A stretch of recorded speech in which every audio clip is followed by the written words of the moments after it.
Hey everyone, welcome back to the Thundertron podcast. Today we're doing a full review of the Transformers Rise of the Beast film. This will include spoilers, so if you've not seen the film yet, do not listen or watch this segment. I will include a spoiler alert or spoiler warning in the title, and I'm saying a spoiler warning now, so you've been fairly warned. Do not get mad at me if you still listen and get spoiled. I've given you a warning. Okay, so let's get into it. So I'm going to try and really just give you the main, points, like really my main thoughts, the main scenes, the plot. I'm not gonna, of course, go scene by scene, line by line of the movie because that would take, forever. That would take like 2 hours long. So I'm really gonna try and get this summary, this review into about 20 minutes, hopefully. So let's get into it. So I'm gonna really talk about the main characters and what I like and dislike and all of that. So the main human characters are Noah and Elena. So Noah, his really main backstory is he is looking for a job because he used to be in the military and it's really hard finding a job. Um, he does have a sick brother. I don't really think they ever specify his illness or sickness, which I think would have been nice. Maybe I missed it. If you've seen the film, let me know in the comments. But I'm pretty sure they never actually specifically mention what his illness is. It might be like cancer or something. I really don't know. But there's a ton of medical bills. He's trying to get a job to pay for him and get treatment for his brother. So it's really hard with that. And he actually, his friend actually gives him advice to steal a car so he can make money to pay off those bills. And of course, when he gets in that car, it happens to be that car is a Mirage. So that's pretty much how he meets and gets involved with the Autobots. And since of course he's in Mirage, he goes to the rest of the gang, RC, Optimus Prime, Bumblebee, all the characters like that. And then they pretty much say, hey, you can sell Mirage, but you have to get something for us, which is the transwarp key. And I will go into an in-depth kind of summary of what the transwarp key is and what it can do. So they're pretty much, I guess it's kind of a funny thing. They're pretty much like, we can let you sell Mirage, and then he can just sort of drive away, after Noah gets the money. And all he has to do is go into the museum and get half of the transwarp key, which I actually kind of like how they have a full real reason of why the humans are involved. Because I do have to say, with the other past Transformers films, there was never a full, I guess, interesting, personal reason of why they're involved. With Bumblebee, yes, Charlie was trying to protect Bumblebee, but there was never like a full personal reason for her. And even with Sam and Yeager, there was never, a personal reason to them to connect to them. This was, kind of, I guess, survival for Noah. He's like, I have to do this so I can help my brother. So I actually really liked how emotional and how connected that was, how personal that was. I really did like that. I think that was really cool. Um, as for Elena, she actually works at the museum where one of the halves of the transwarp key is, where Noah is going.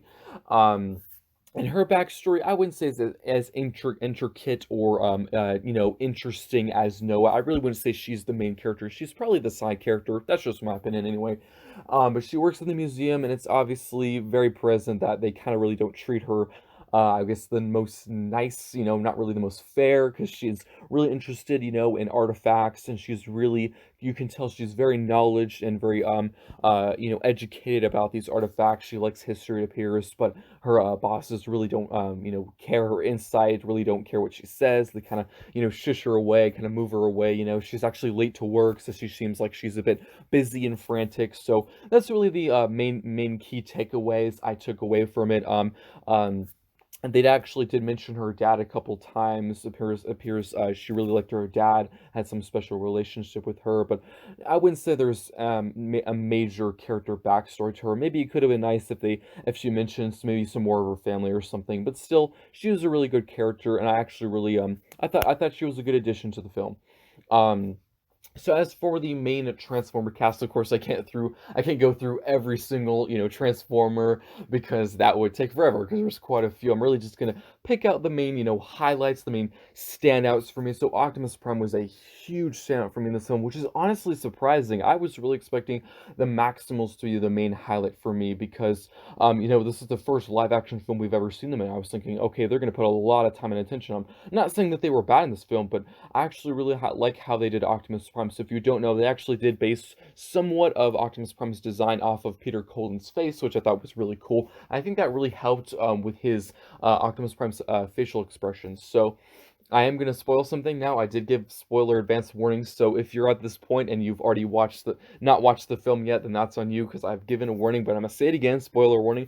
Um, So there is a scene where Bumblebee does supposedly die, and throughout the film, you can actually really tell the huge impact it had on Optimus Prime, which I do really like because, with past films with Optimus Prime and characters that have been killed, or injured, there's never really been many scenes or moments where you've actually seen how much it affects them. Like with Ratchet's death in Age of Extinction, Optimus was mad for like one scene, and that was it, like forgotten. With Ironhide, there was never really like a mourning scene or like a sad scene. They were like, "Oh, run away, Sentinel's evil now," but they were never like, "Oh my gosh, we're sad that Ironhide died." And same with Jazz, there was never really like a scene of the impact or the emotion. So I really do like how for like almost every other scene Optimus was in, you could see he was really sad, and also he was really disappointed in himself because he actually does blame himself. You can really tell in this movie he blames himself for being on Earth because this is somewhat connected to Bumblebee. You could say people are kind of up for debate on that. If some people are saying it is connected to Bumblebee, some people are saying it's not.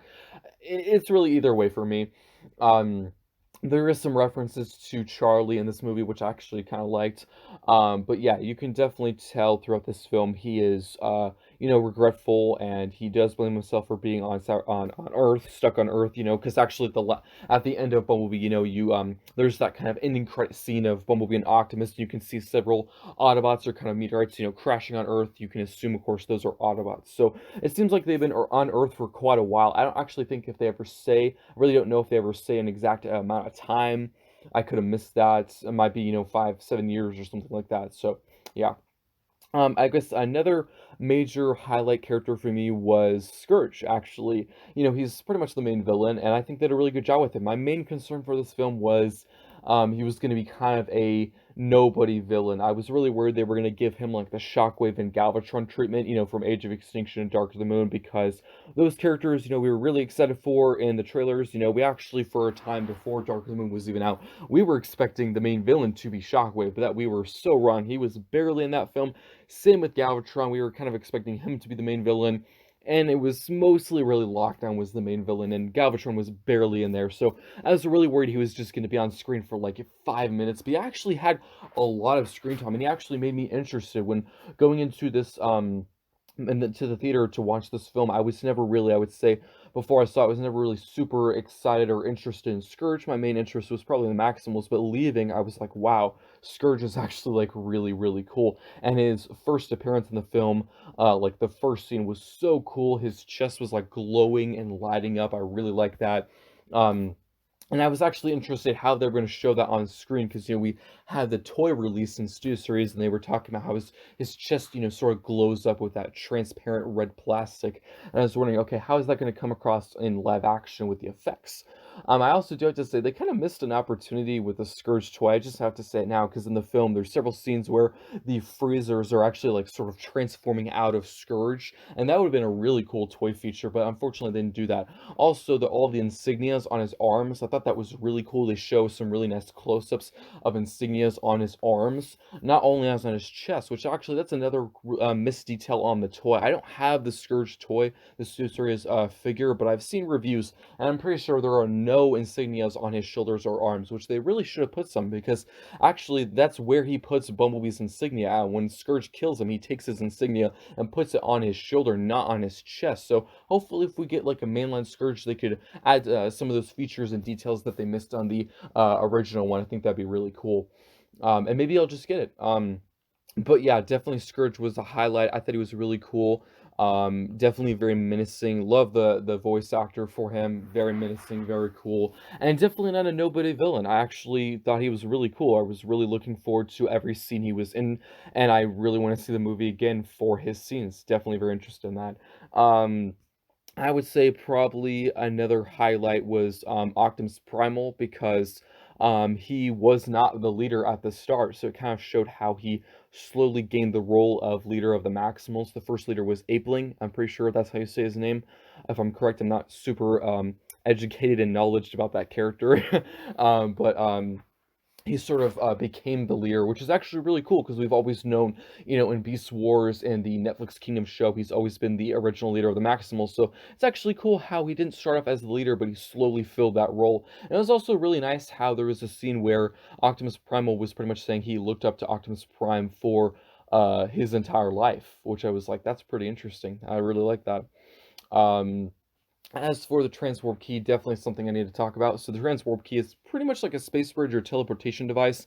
I'm going to get into, why the individual factions want them and what it does. So it opens portals to pretty much anywhere. They really never got into the main, limitations. I'm not really sure if there's a certain limit of how far it can open a portal to. We really don't know. So the Terracons want it, Scourge and Unicron want it because, it can open portals to other worlds, and obviously Unicron wants that so he can destroy the worlds. I actually really do like how they got into detail of why he wants it, because in past, appearances of Unicron, the 1986 film, the Armada series, pretty much any show or movie appearance of Unicron, they've never really gotten into the specifics of why he wants to destroy the planets. They pretty much just say, because he wants to. And this, they actually do have a line, I'm not sure the word per word, but he pretty much says he needs to destroy the planets to survive. They've kind of hinted at that in past shows, but they've never really fully said that. But in this movie, they actually come out and say he destroys them to survive. And I actually really like how they finally said, the exact reason why. I think that's really cool. Um, the Maximals actually, I wouldn't say want it, but they want to keep it away from the Terracons and pretty much anyone. So they actually do break in half, as I mentioned before. So half was at the museum, and another half was actually at this buried temple in Peru. So that's kind of their main goal. They need to go both halves, to complete it. So, the Terracons want to get both halves to open a portal to Earth so Unicron can come through, but the Maximals want to defend and protect it.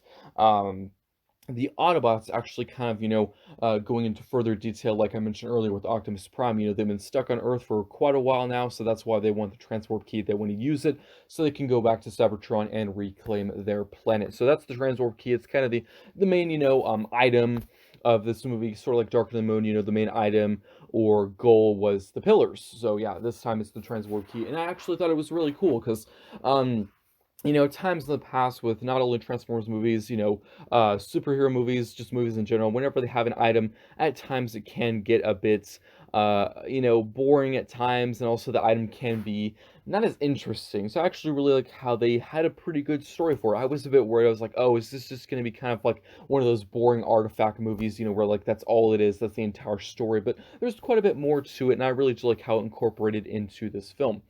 Um, I would say another death that's I really do need to talk about is Airazor. So I was really surprised with that, and how it happens. So there's a scene where Scourge actually shoots this thing and attaches onto Airazor and sort of like corrupts her and like rusts her away. So it kind of happens over a period of time or a period of scenes. You slowly see her turning evil. She's like in pain. So when I first thought it was attaching to her wing, I first thought it was a tracking device, but I was wrong. Then I thought it was like cosmic rust. There was actually one episode in the G1 show. I thought it was a reference to that episode. There was one episode in the G1 show where the Decepticons go to this planet, and there's a ton of rusted Transformers everywhere. It's like a rust virus. So I actually thought it was that. I thought it was kind of a hint or a nod, back to that show. But no. I guess you could say it's sort of like Dark Energon because she slowly starts turning evil, and Unicron pretty much slowly starts possessing her. And this is definitely a very important character and death to mention because it's not really officially confirmed that she is dead, and it's actually officially shown that she does die and how she dies. So, she slowly starts turning evil. Optimus Primal actually has to fight her, and there's kind of a sort of off-scene thing where he's restraining her, and then she just falls to the ground. So we really don't know if she's dead. My theory is maybe he like turned her off, because they're machines. Maybe some people think she a dark kind of way. Some people think he snapped her neck. Some people think he like stabbed her or something. It's a lot of different theories. I really don't know. I don't really think there's been any official confirmation that she is dead. I think she probably isn't because unfortunately she did not transform a single time in this entire film, which is a bit disappointing in my opinion. Um, so I do think with the amount of potential and the amount of character and backstory she has, they really shouldn't remove her character from this, especially because this is supposed to be a trilogy. So there's two full more movies to go, and she could definitely make an appearance in them, which I'd really like to see. And I definitely think there's a really good way to write her back into the story because she was being controlled by Unicron, and they stop Unicron from coming through. So maybe since they stopped him from coming through and they killed Scourge, maybe the possession over mind will stop, or maybe whenever they kill Unicron, if that ever happens, just, a possible theory of mine, if they destroy him maybe in the next film or in the third one, maybe when that happens, she will, revive herself. Maybe she won't be evil anymore. Again, really just a theory. I could be absolutely wrong. Um, but definitely a death I needed to talk about. So with Bumblebee, he does come back. He actually gets stabbed, and his life pretty much gets like drained out of him with this really cool blaster Scourge has. And he does come back later. They actually introduce this really cool thing. So there's actually Energon on Earth. They actually kind of show it as an ore, which is pretty cool because we've been shown that in Transformers Prime countless of times. The Viacons would be mining Energon. They show it many episodes in Transformers Prime, but we've never seen that actually in live action. I don't really think they've ever actually mentioned Energon in any of the Bay movies, period. And they actually mentioned it in this one, which I thought was pretty cool. I think that's the first time they've ever done that. And how he comes back is, they say, because Optimus actually suggests, what if we destroy the transwarp key so the Terracons couldn't use it? He said, well, if that happens, a huge amount of energy would be released and a bomb would happen. Well, when they actually activate the transwarp key, it releases a huge amount of energy, because it's sending a signal, opening a portal for Unicron, and it releases a ton of energy, and it actually pretty much uses the Energon from Earth and revives Bumblebee, which I thought was a pretty cool way. I do have to say, I think the death of Bumblebee would have been much more surprising and, jaw-dropping if we hadn't have seen it, so many times, because in so many TV spots and trailers, even in the first one, we saw that, brief scene of Bumblebee jumping and him being impaled by Scourge. That was talked about so much. We were like, oh my gosh, is Bumblebee gonna die? So many people were saying that. People were actually putting it on their YouTube channel, like Bumblebee death scene before the movie was even out, and no, we didn't see the rest of that scene, with him being blasted, but the whole impaling scene was shown multiple times. So I think if they had just not put any of that in the trailer, I think my reaction, many people's reactions would have been much bigger and better. I probably would have had a better experience because when he came back, when that whole, wave of energy happened, I was like, let me guess, Bumblebee is going to come back. Yes, it's a cool scene. I really do like how he was revived and he came back in the final battle. Really cool, but again, definitely would have had a better reaction if they just had not included any of that in the trailer because it was kind of predictable. Um, I mean, I guess if you watch none of the TV spots or trailers, then good for you, because you have a blind reaction. You probably were surprised as no tomorrow. But for people who watched most of the TV spots and trailers, you kind of knew what was going to happen. I do need to discuss the final battle. I actually have two complaints, and they're actually in the final battle, which is kind of surprising, because usually when people have complaints, they're pretty much throughout the entire film or off and on, just random areas. But they're both actually in the final battle. So I'm gonna start off with them because they're very minor, really. I don't want to discourage you guys from seeing it or enjoying it because it's still a very good film. Um, I'd say probably one of my main complaints is the music. So I do like all the music, the pop music. It definitely fits for the time period of this film. When they're in Brooklyn, when they're in the city, 100% works. But they do put a song in the final battle, when they're trying to get to the transwarp key to stop it from opening a portal. There's, a ton of cool fighting with the Maximals. Noah, he's in his exosuit, tons of cool fighting. Bumblebee comes back, he jumps out of stratosphere. Love all that, really good effects. But then just a random song starts playing, and I thought it was just so random. I was really enjoying it, in the theater, and then I just like, wait, they're playing a song now in my head. I was like, this is so weird. I was like, why would you do this? So, again, a very minor complaint. It just seems kind of odd to me. I'm pretty sure it was the song they made for this movie, so it was specifically made for this. And they've made songs in the past for Transformers movies, like I'm pretty sure Imagine Dragons, they made one for Transformers 4.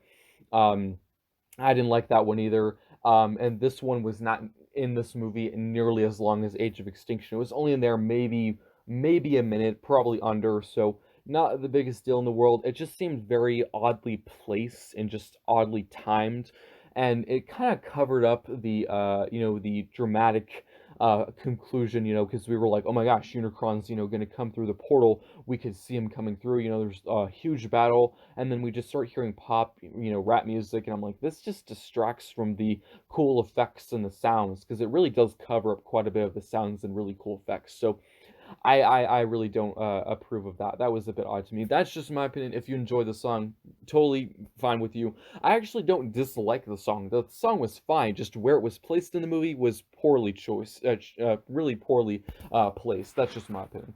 Um, my second complaint, another minor one, is a bit of added context. There's a few scenes where I really think they could have added some transitional scenes, just some extra scenes to show off the Maximals.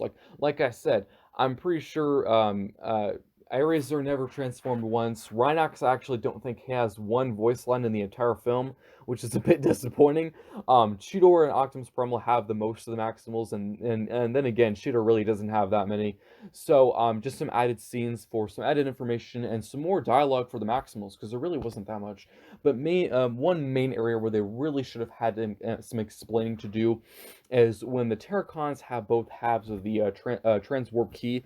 They connect them together, and they're going to send the signal or open the portal to Unicron. That's cool and all, but they're on top of this mountain, and this whole tower starts, transforming and forming together. It's kind of like a receiver or like a whole tower to open the portal. That makes sense and all, but they really don't say how the tower got there. It kind of just randomly appears.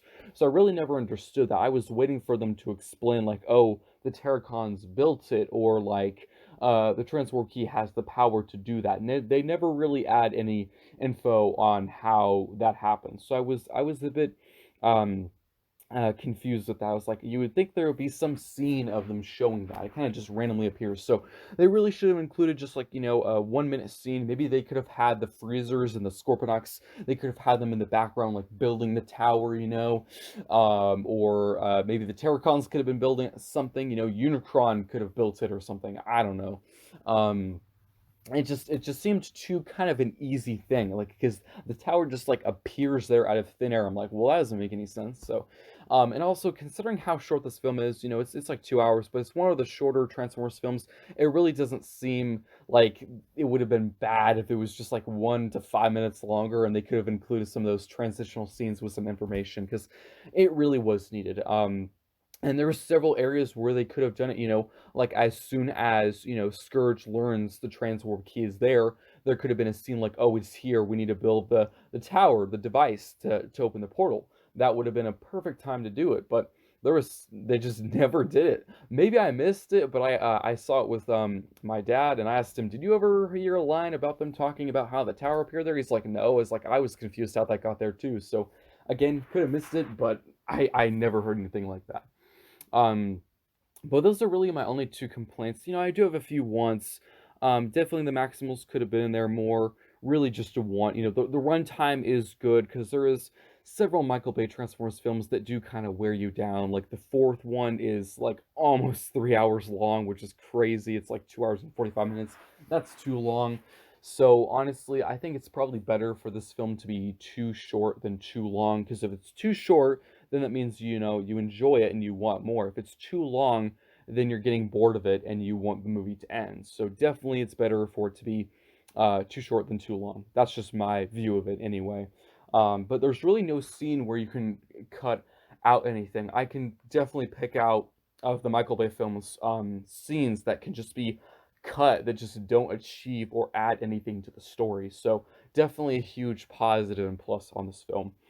Um, I do have to say, this is the first film. If you're worried about, when you're listening to this review, if you're, worried or kind of disappointed, if you're agreeing with my points that there could have been more scenes and stuff like that, this is the first film, so it could get better. Like with any show, some seasons, they do get better as they go along. Like with Transformers Prime, personally, I think the third season of Transformers Prime is my favorite. The first season is my least favorite. It's not a bad season. I just think the animation got better, the stories got better as they went along. Same with movies. I think they got better as they went along.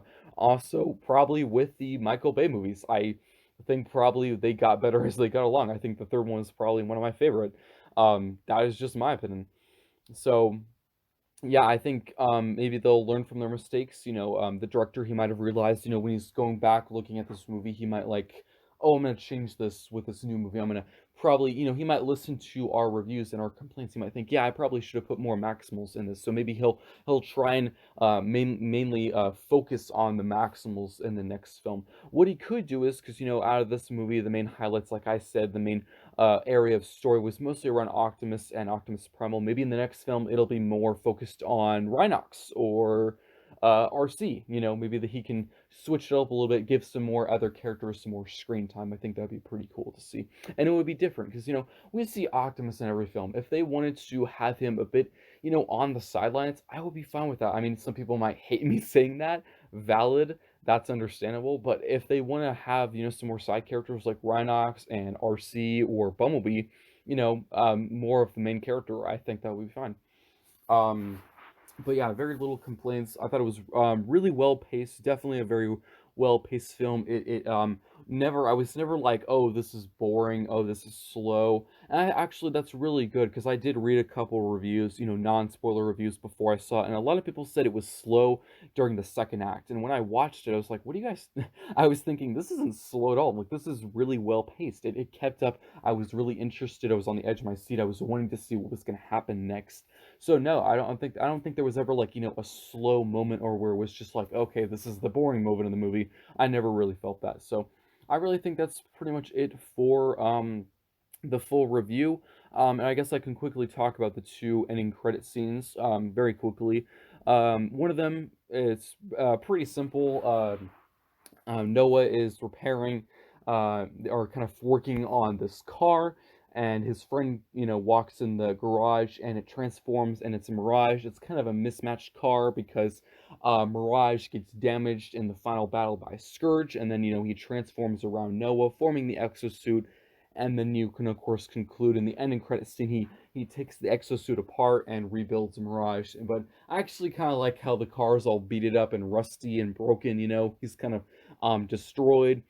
So I think that's kind of cool. It sort of reminds me of the 2007, Transformers movie where they find Bumblebee in that car lot, when he's all broken and, messed up and dirty. So it kind of reminds me of that. I don't know. But when he transforms, they actually don't even show Mirage's face, which is kind of funny. We just see the back of him in his robot mode. He's really mismatched. Some of his colors are like yellow and orange and black, which I think is kind of funny. But most likely he'll have his appearance changed in the next film, most likely.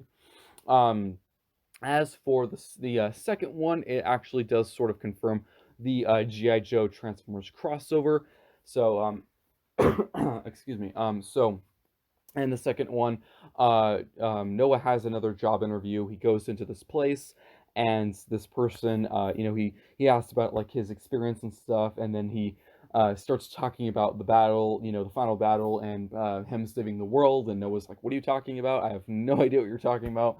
And then he's like, "You don't need to lie. We know everything that happens." So he's a part of the government, a part of the GI Joe, the organization. Um, and he actually offers him to join. And it's they're part of like an organization to stop big disasters.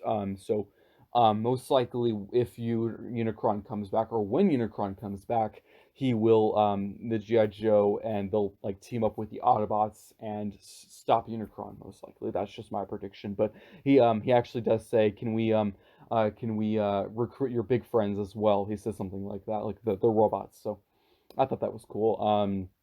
And I actually really like this with this ending credit scene. It actually does solve a problem in the film. Most ending credit scenes, have no correlation or connection to the film.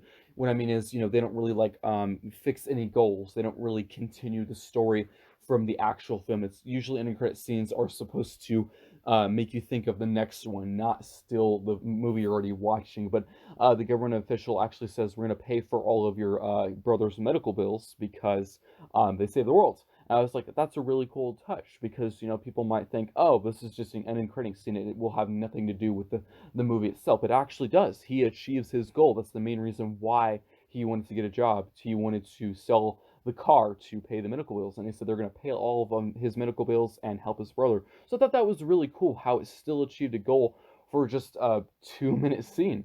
So I guess the G.I. Joe Transformers crossover is confirmed. It seems like that's not going to be a separate standalone film.